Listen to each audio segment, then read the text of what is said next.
The first time I saw her, nobody on that dance floor would look in her direction, and I couldn't figure out why anyone would ignore someone so clearly trying not to be noticed. The Maple Ridge Gala had taken over the entire ballroom of the Fairmont Royal York, and the lake outside the windows was throwing back the last orange light of a Toronto evening in early October. Crystal everywhere, servers gliding through with trays of wine nobody my age could afford to spill. This was the biggest fundraiser the Whitfield Children's Health Foundation put on all year, and half of Bay Street was in that room. Bankers, surgeons, a couple of city councilors working the crowd like it was an election year, which for some of them it basically was. I was 24, wearing a rented jacket that didn't quite fit through the shoulders, and I was there because I'd begged my way into a junior coordinator job after my mom's hip surgery wiped out what little savings we had. 3 months in, still learning which fork went where, still terrified of saying the wrong thing to the wrong donor. Then the doors at the far end opened, and Margaret Whitfield walked in. She was the founder's only daughter, and even before she got close I could feel the room shift. That particular quiet that isn't really quiet. Just 100 conversations dropping half a register at once. She had on a deep emerald dress. Simple, the kind of dress doesn't need anything else to do the talking. But it was her hands people were looking at, and not looking at, in that careful way people have of aiming their eyes just slightly to the left of something. Her right hand and forearm were marked with old burn scars, smooth and shining in places. The skin pulled tight in a pattern that told you healing had been a long and difficult business. She wore no gloves. I respected that immediately, though I couldn't have told you why. If you believe people deserve to be seen for who they are, and not what happened to them, go ahead and hit like before you keep reading. Drop a comment telling me where you're watching from tonight. And if this one gets to you, share it with somebody who needs a reminder that they're not alone in this. Stories like Margaret's don't mean much if they just sit here. They're supposed to travel. My job that night had nothing to do with the dance floor. I was supposed to be near the AV booth, making sure the slideshow of the Foundation's hospital projects ran on cue, keeping an eye on the caterers, the kind of invisible work that keeps a night like that from falling apart without anyone noticing it almost did. But when the quartet shifted into something with a little more movement in it and couples started finding each other, I watched Margaret Whitfield stand by herself near the tall windows, a glass of sparkling water in her left hand, and not one single person crossed the room to ask her to dance. I want to be fair to that room. Toronto crowds aren't cruel the way some places can be cruel. Nobody whispered anything ugly that I could hear. It was quieter than that, and somehow worse. It was avoidance dressed up as politeness. Men who'd been loud 40 minutes earlier about closing deals in Calgary suddenly found their phones fascinating. A woman I recognized from a hospital board meeting actually turned her whole body sideways, like angling away from a draft. Nobody meant harm. They just didn't know what to do with her, so they did nothing, and nothing can be its own kind of unkindness if it goes on long enough. I didn't know yet what had happened to her hand. I only knew the look on her face wasn't sadness. Not exactly. It was the specific tiredness of a person who has gotten used to being avoided and has stopped expecting otherwise. My supervisor, a sharp, no-nonsense woman named Deb Holloway, caught my eye from across the room and gave me a look that said, "Stay where you are. This isn't your night to be noticed." And under almost any other circumstance I'd have listened to her, because I needed that job the way you need air when you've been underwater too long. But something in me wouldn't sit still. I crossed the floor. It felt longer than it was, the parquet stretching out under those chandeliers like it knew exactly what I was doing and wanted me to think twice. I was aware, in a way that made my collar feel tight, that I was approaching the daughter of the man whose name was on the building's donor wall, the man who could have me fired with a sentence to the wrong person at brunch.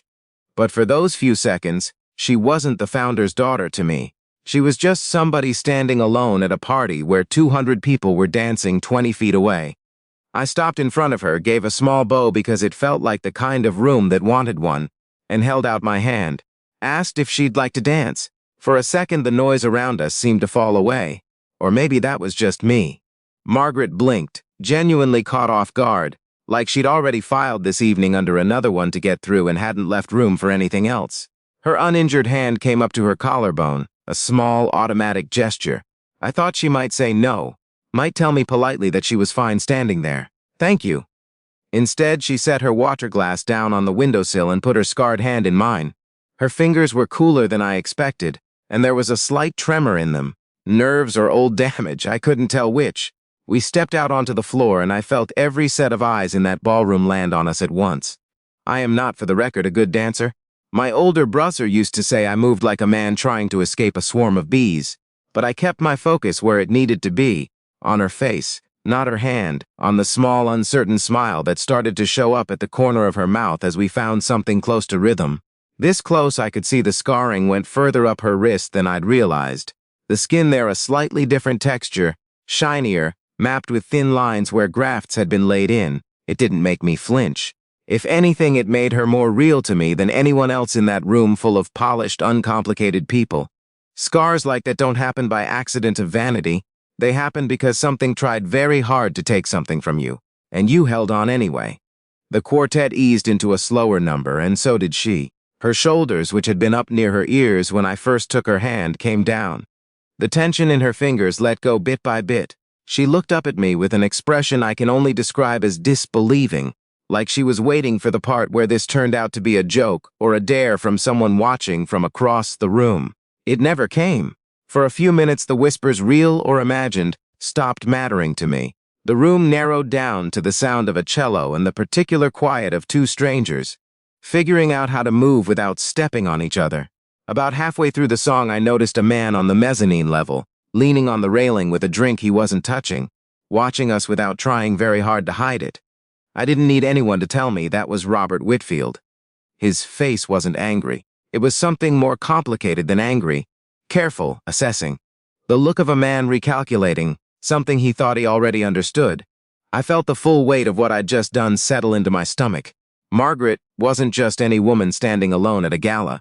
I'd learned later that 2 years earlier, she'd pulled a teenage boy out of a car after a multi-vehicle pileup on the 401 near Whitby, the kind of accident that makes the local news for one night and then disappears. The car had caught fire while she was still getting him clear of the wreckage. He walked away from it without a scratch. She didn't. The story made the Toronto papers for about a week. Founder's daughter pulls teen from burning wreck. And then, the way these things go, the news cycle moved on to something else, and all that was left behind was the scarring and a kind of public memory that flattened her down to a single image. The burned hand, nothing more. The song wound down to its last notes, and Margaret didn't pull away right away. Her scarred hand tightened slightly around mine, like she was trying to hold on to the shape of the moment a beat longer than the music wanted to give her. Then she said something I've turned over in my head more times than I can count since. She told me she wouldn't forget this. Not because I was a smooth dancer, I genuinely wasn't. And not because I'd said anything particularly clever, because I hadn't said much of anything at all. She said it was because I hadn't looked away. There was applause when the song ended, polite, a little uncertain, the kind of clapping a room does when it isn't sure exactly what it just watched but knows it should acknowledge it.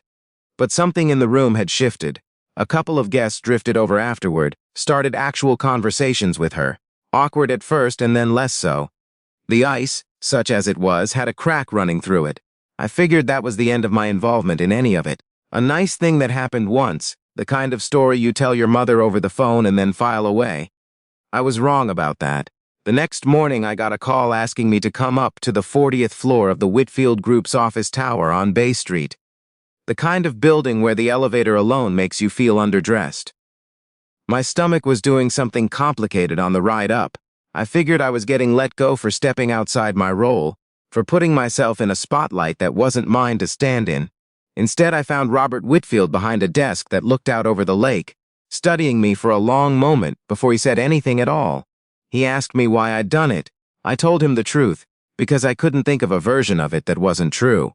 I said nobody deserves to stand alone like that, at a party meant to be about generosity.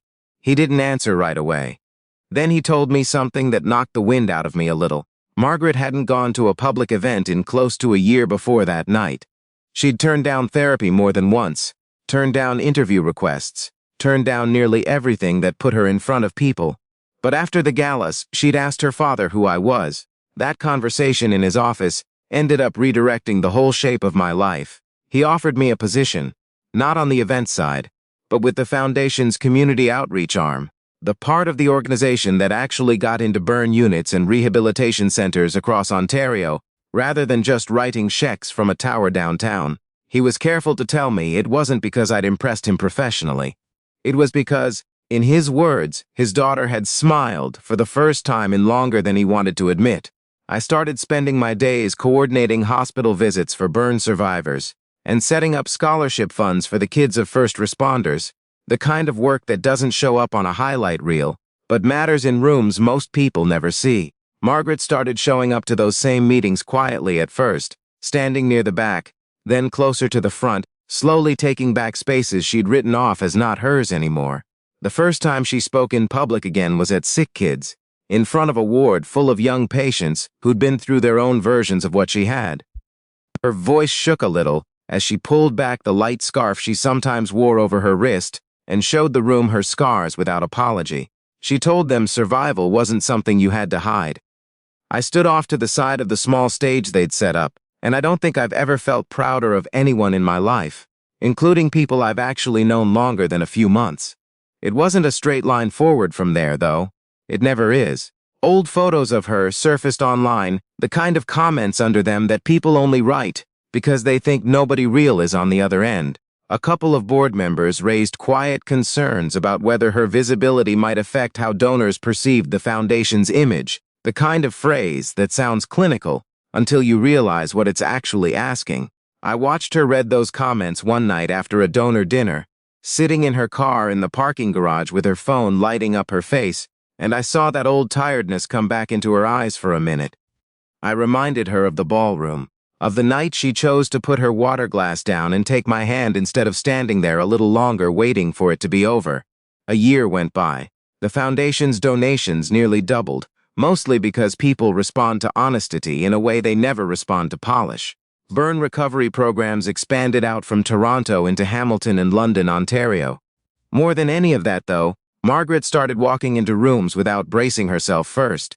Somewhere between hospital hallways and late strategy meetings that ran past 9 at night, what had started as something I couldn't quite name turned into something neither of us had set out looking for, but both needed badly. We went back to the Royal York the following October for that year's gala. This time Margaret asked that there be no special announcement, no spotlight moment built around her, nothing staged.